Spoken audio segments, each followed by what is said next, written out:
Salut Dani, je sais que tu as répondu un peu en anglais, mais est-ce que Pas de tu peux problème. préciser les choses sur les Jeux Olympiques? L'atmosphère va être un peu curieuse entre les relations politiques France-Russie, enfin tu vois ce que je veux dire.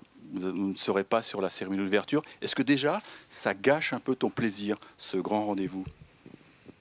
Bah, en fait, c'est sûr que c'est un peu spécial et pour le coup, comme à Tokyo, je ne sais pas ce qui va se donner. Peut-être j'arrive et en fait, avec tous ces trucs-là, je vais voir que c'est pas du tout pareil.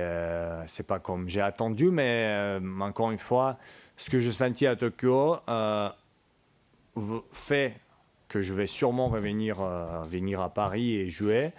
Et presque, j'ai envie de dire, on va voir comment ça se passe. On n'a aucune idée.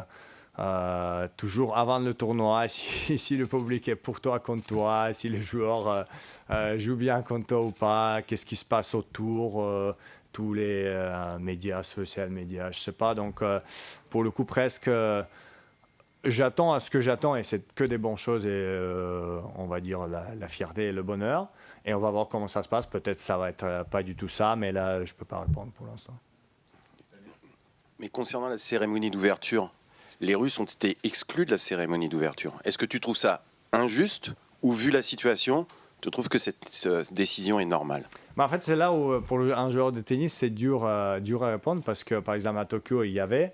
Et si je ne me trompe pas, je ne sais pas à Paris si c'est le cas, d'habitude, je joue ton premier tour après la cérémonie. Et donc, d'habitude, les joueurs de tennis, ils ne vont pas trop parce que bah, tu es debout ou même assis longtemps. C'est une petite énergie qui te prend. Essaye de jouer le match derrière. Donc, je n'étais pas pour le coup à Tokyo en cérémonie d'ouverture. Je ne sais pas ce que ça donne. Je ne sais pas en plus combien exactement les sportifs russes vont être là. Et après, effectivement, vu qu'on est sans flag, neutral et tout ça, bah, c'est peut-être bizarre. Hein, c'est quoi, le bateau blanc ou pas? Donc peut-être c'est normal, effectivement.